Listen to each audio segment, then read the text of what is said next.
The crew contacted the Lindale Police Department, who then contacted the Sheriff's Office, where Detective Turner got involved. The remains appeared to be of a female from the clothing that was found near the body. A lady's t-shirt was found with an insignia on the front, which read "Top Rail Country Music, Dallas, Texas."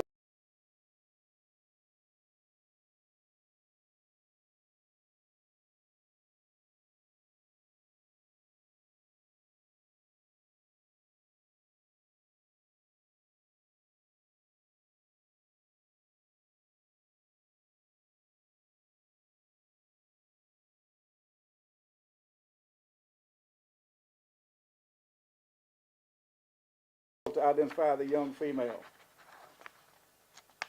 And I'll go ahead and tell you, I don't have it written down here, but it's because of the tenacity of this man right here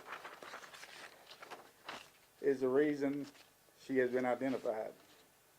In 2021, the Sheriff's Office partnered with DNA Doe Project for assistance in identifying the remains. The DNA Doe Project is a nonprofit organization that assists law enforcement agencies in identification of unknown remains through DNA ancestry searches. A grant was obtained in late 2021 with Astria Labs in California to extract DNA from the remains for ancestry comparison. Through DNA received, the DDP submitted the results through several ancestry databanks. In November 2023, the DDP notified Detective Turner of the results of the ancestry search and a possible lead identifying the remains as a white female from the Dallas-Fort Worth area. Information also found the victim was married in January of 1984, and she had a child born in July of 1984. Detective Turner here spoke with possible family members and traveled to Fort Worth and obtained DNA swabs from the possible mother of the victim. Detective Turner also verified the victim had told other family members she did have a daughter believed to have been born in July of 1984. Detective Turner located the daughter living in Alabama, and with the assistance of the Fort Payne Police Department, DNA was obtained from the daughter. All samples were submitted to the University of North Texas at Fort Worth's Anthropology Department for comparison to the victim. Our office was notified earlier this month from UNT Fort Worth the victim's DNA was a positive match to the mother in Fort Worth as well as the daughter in Alabama. The remains were identified as Cindy Gina Crow, a white female with a date of birth of September 12, 1957. The last address in 1984 was in Arlington, Texas. She married Dwight P. Crow in January of '84. The daughter of the victim was identified as Margot Marie Crow Gomez. Family members have been notified of the DNA match and the identity of the remains as being their family members. And we'll take any questions at this time. Sheriff, what led to, or if David wants to answer, what led to wanting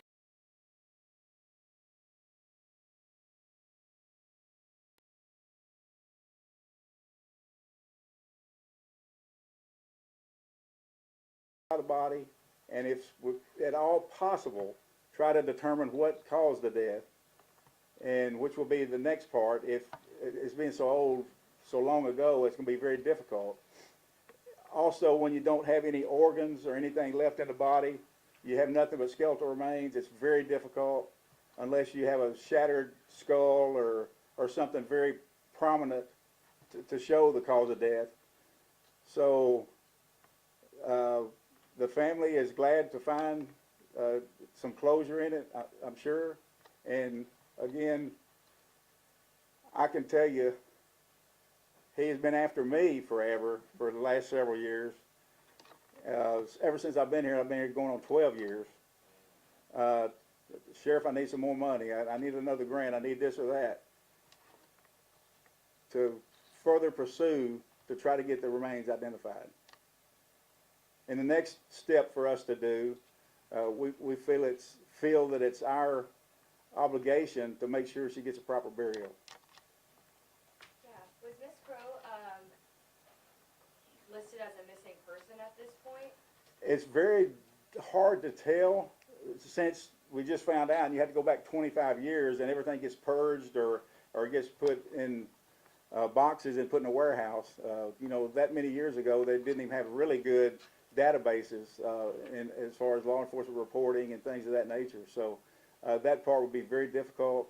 It appears, I hope I'm not making too big a stretch, that the family was not that close like some families are, and there's a lot of traveling and wandering during that time that I believe she was, what, 26, 27, 28 at the time she went missing.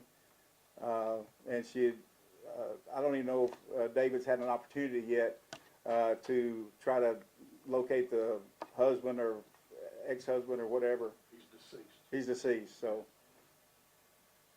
Lot of answers have gone to the grave with her and him and other people. The daughter obviously would have been too young to have known anything, so the mother, she was already out of the house, so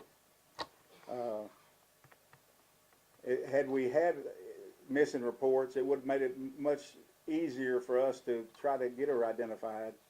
But that's why it's always important when you have a missing person to don't let NCIC, TCIC remove that from the database, where when we find remains, we can go back and check the closest ones to us, and then go, venture farther out to try to identify the remains.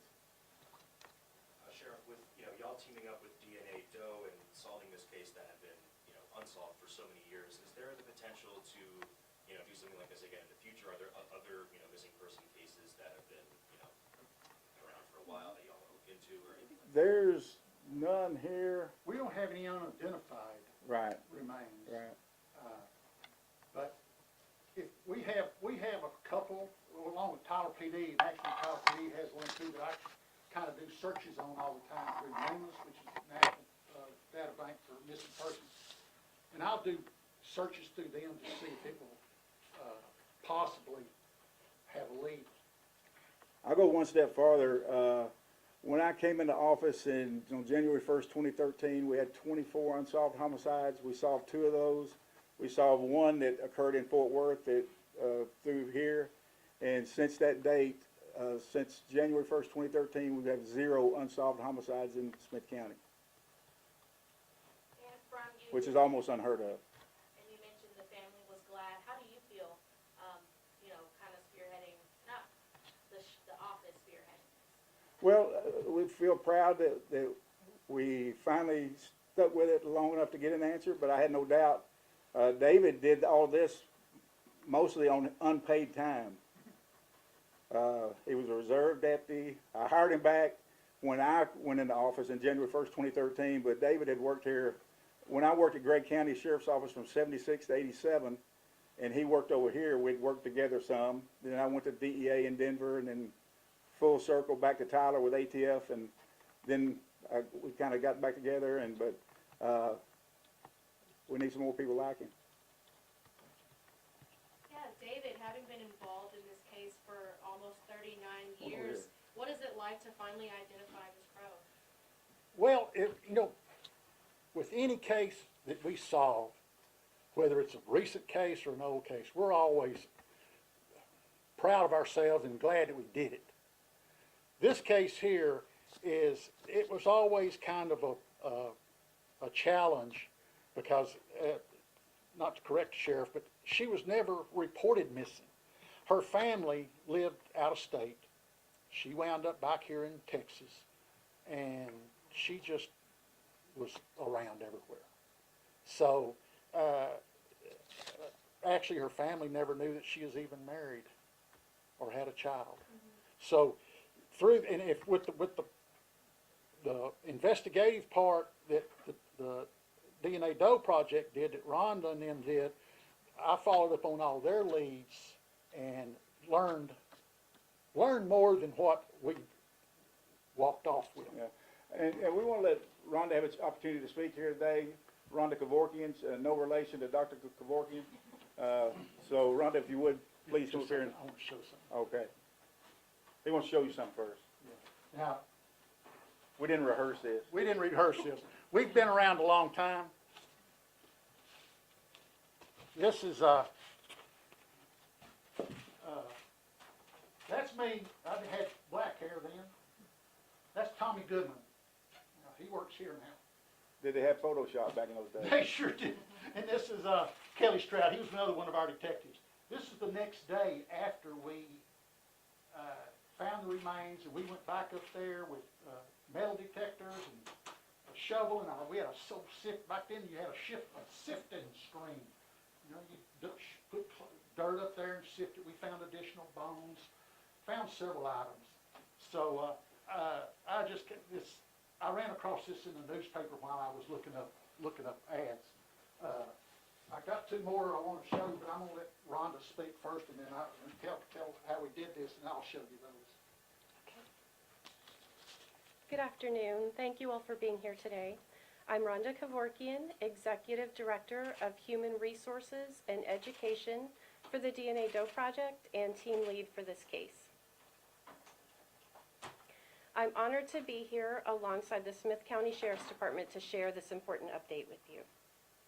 For those who may not be familiar with our organization, the DNA Doe Project is a national nonprofit that works exclusively on cases of unidentified remains.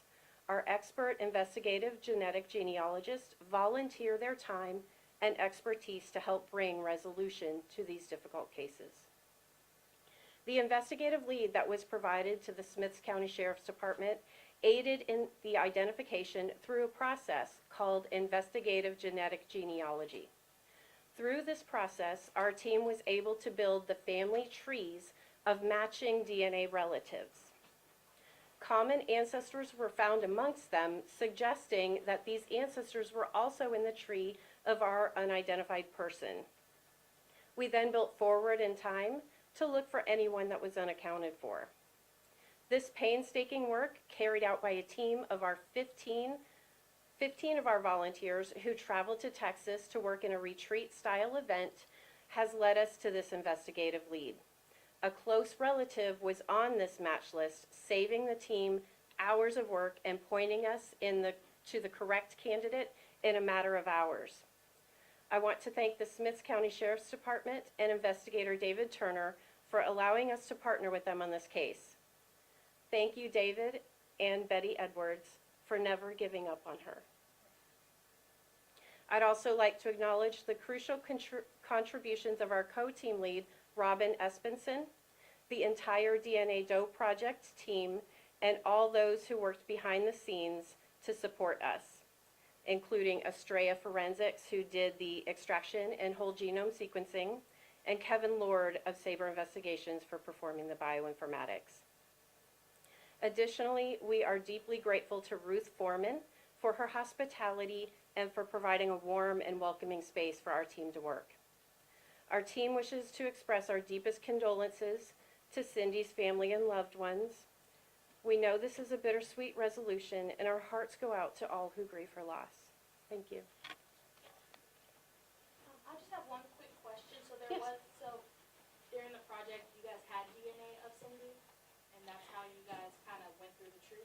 Well, the DNA goes to the lab, gets processed, and then it goes to Kevin Lord, who does the bioinformatics.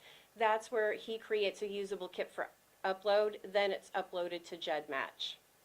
And that's the database that we used in this case. But the DNA was from Cindy.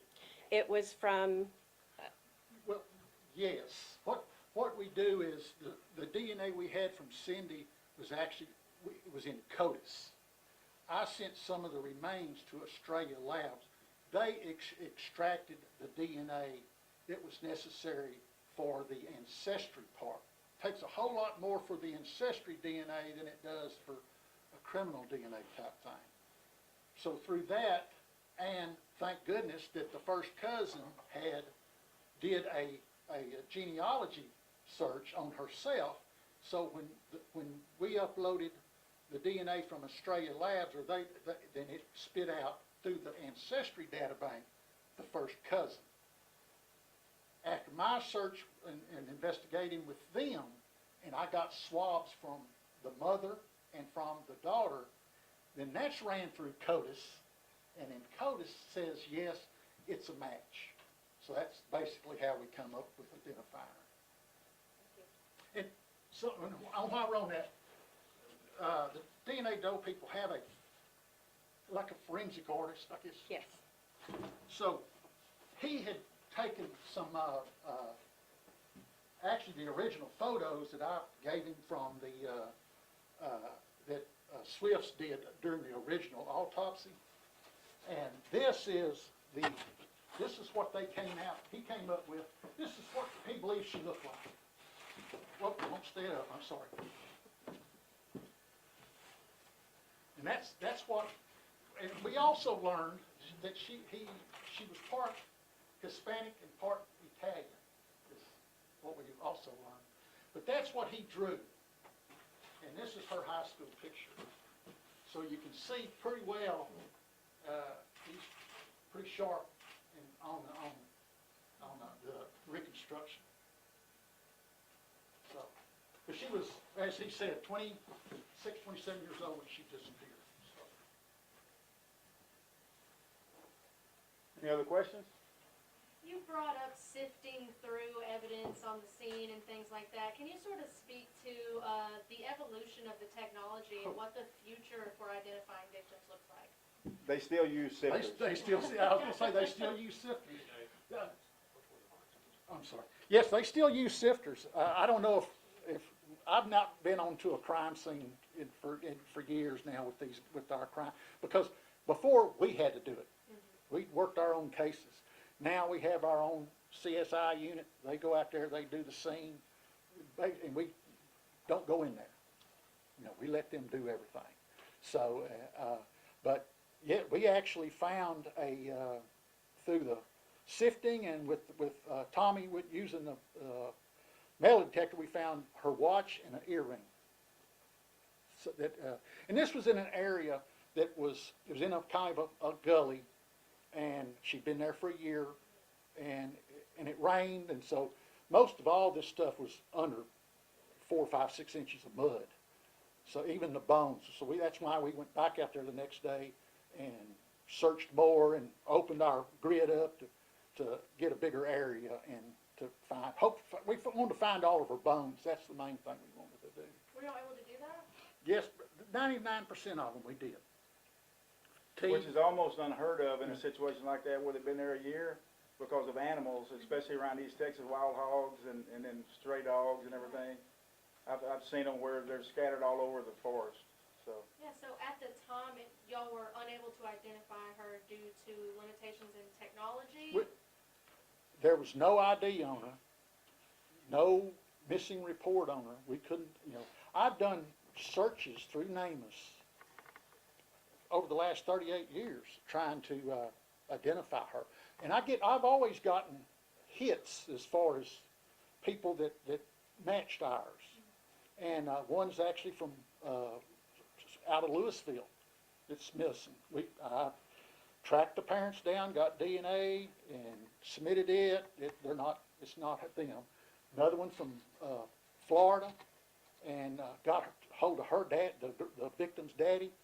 He is 90 years old, still alive. Got DNA from him. We compared him, and he actually said that they were from around Orlando. And he said she hitchhiked all the time, and they always felt like Ted Bundy got her, picked her up hitchhiking.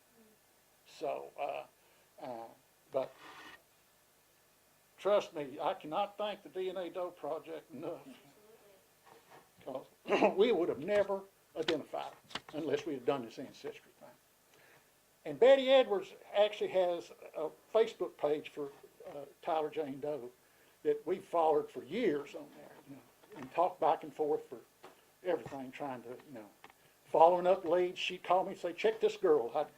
I'd check, But if and I'd call the department, and if they had the DNA in there, in NamUs, well, it's been checked, And I know you said, it's obviously very difficult here, for the next stage of things, but now that she's been identified, kind of where do you guys go now from, here with the case? it's very difficult now, that's just a whole nother stage we're gonna have to, evaluate. Because the only living relatives I think that we have is, the mom is still living, right, Dave? Mom, she, But the 88 daughter years old. obviously was too young back then. She was an infant, or not very old. Yeah, she's got about a month or two old. Yeah, so it's very difficult to go any further. And all we have to show, quite frankly, that it was a homicide, if we were to arrest somebody, is because her clothes were piled next to her and she was unclothed.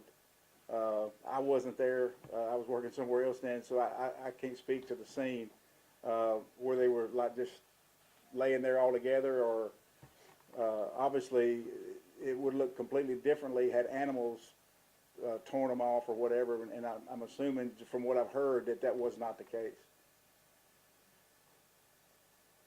How did the partnership with DNA Doe Project in 21, how did it go from where it was to, entering into a partnership?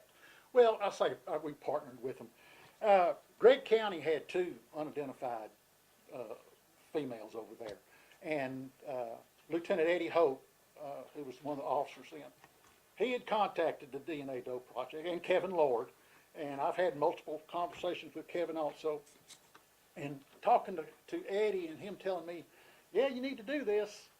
So I said, all right. So like I said, went to the sheriff and said, hey, let's do this. So he said, we need to do it. So we did. So that's how we wound up getting Kevin and starting the process and getting with Australia Labs. They actually gave us a grant. They didn't charge us nothing to do this, which is $4,000 or $5,000 to do this extraction. And they have to have such a high quantity that they it took them about a year and a half or more to do all the DNA that they need to get. You said a high quantity of a sample? Yes. Okay. And like I said, Rhonda May could tell you more about that than I can. So, but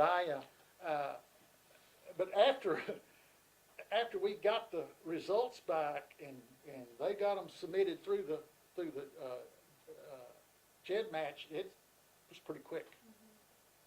And the blessing of it was that the results came back fast, and if that first cousin, and when I tried to get a hold of the first cousin, I actually wound up with her uncle. And I asked him, do you have a family member that disappeared? He said, yeah, my sister's child disappeared in '84. Bingo. Well, I say disappeared in '84, that's the last contact they had with her, was 1984.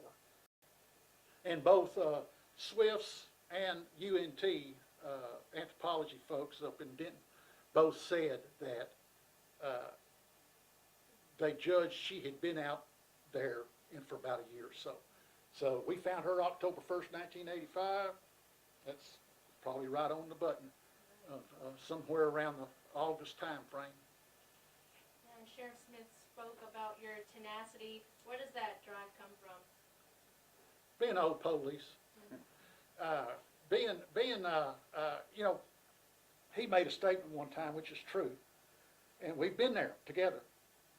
We start something, we don't finish till it's done.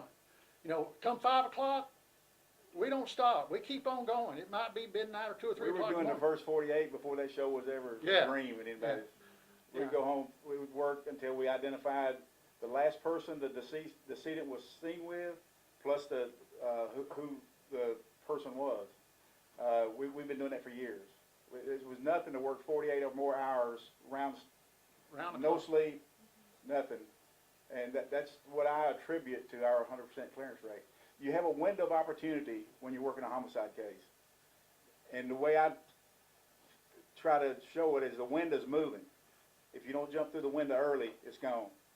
And it takes 10 times as much time and leg work and everything to get what you would have gotten immediately had you not worried about too much overtime, too much comp time. You can't think about things like that. And the longer you go, the witnesses disappear. Prime example in this case here. Yeah, exactly.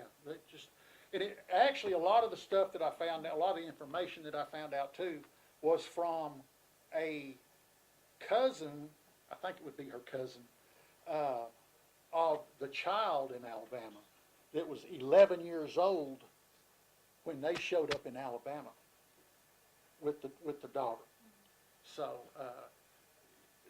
she provided me with a lot of information. But everybody else is deceased, so just have to, go with what we got. So nonetheless, you put her name, she gave her name back, and how does that feel? Yes, I mean, I've always said before I pass through the gates, I want to identify her. So feels good, But thank goodness for the DNA Doe project. I keep on saying, I can't thank them enough, So. I don't have any more questions, but I always like to ask if y'all would like to add anything, or if there's anything y'all feel like we've completely forgotten to ask y'all about. Y'all done a good job. Thank you. All right, thank y'all very much. Can we just get how to spell your name? Yeah. Your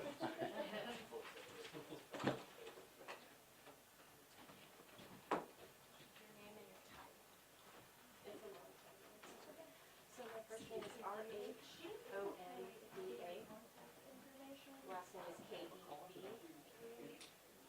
K-E-B. O-R.